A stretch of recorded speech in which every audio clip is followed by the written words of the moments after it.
Di video kali ini kita akan belajar bagaimanakah cara menentukan persamaan kuadrat ketika grafik fungsi kuadratnya sudah diketahui.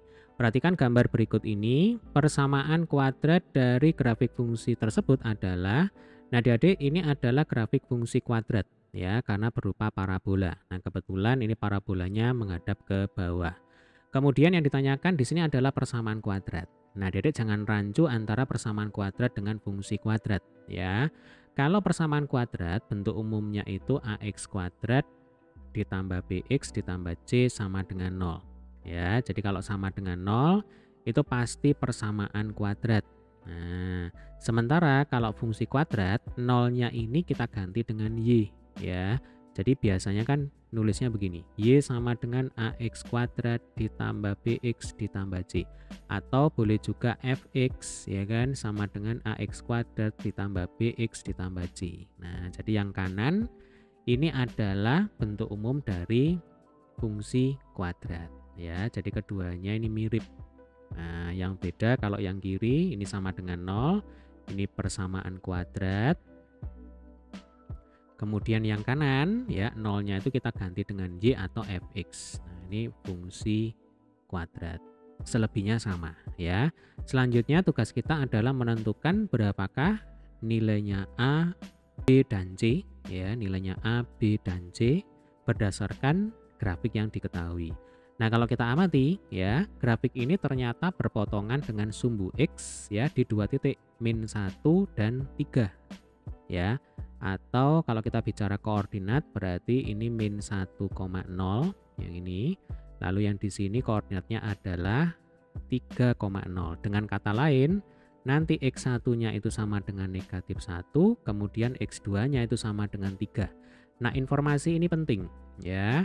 Karena X1 dan X2 ini sebenarnya menunjukkan akar-akar dari persamaan kuadrat yang kita cari ya.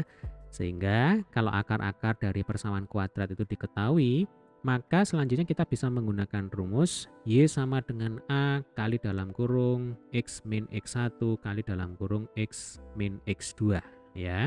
Ini untuk menentukan fungsi kuadratnya terlebih dahulu ya. Jadi nanti Y-nya itu kita tulis ulang, A-nya kita tulis ulang, ini karena kan belum tahu. Lalu ini langsung kita masukkan. Jadi X dikurangi X1 ya berarti X ditambah 1. Minus ketemu minus jadinya plus ya. Lalu kita kalikan dengan X dikurangi X2. Berarti X dikurangi 3. Oke. Selanjutnya kita akan hitung berapakah nilainya A. Nah, cara ngitungnya bagaimana? Kita kembali ke grafik ya. Grafik ini ternyata juga berpotongan dengan sumbu Y pada koordinat 0,3 ya Dek ya, X-nya 0, Y-nya 3. Nah, data ini kita masukkan ke sini. Jadi Y-nya 3 sama dengan A, kemudian X-nya ini sekarang kita ganti dengan 0. 0 plus 1, 0 dikurang 3 ya. 0 plus 1 sama dengan 1. 0 dikurang 3 ya sama dengan negatif 3. Berarti kan 3 itu sama dengan minus 3A ya kan, sehingga nanti A-nya itu sama dengan negatif 1. Nah, ini sudah ketemu ya, A-nya itu ternyata sama dengan negatif 1. Kemudian langkah selanjutnya kita masukkan ke sini ya, untuk menentukan apa? Untuk menentukan B dan C. Jadi Y itu sama dengan negatif 1 kali X plus 1 kali X min 3. Nah, kemudian ini kita selesaikan seperti biasa ya. Jadi min 1, ini kita kalikan satu-satu. X kali X sama dengan X kuadrat, X kali negatif 3 sama dengan minus 3X ya.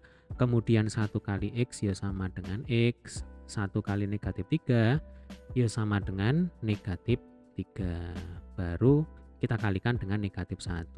Jadinya minus X kuadrat, kemudian plus 3X, kemudian minus X ya.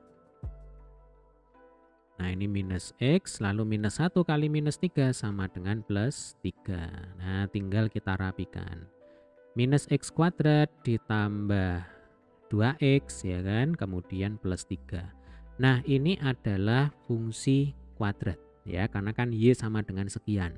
Nah, supaya berubah menjadi persamaan kuadrat, maka Y-nya ini kita ganti dengan 0. Nah, ini kita samakan dengan 0. Ini sudah berubah menjadi persamaan kuadrat. Kita tulis di atas ya.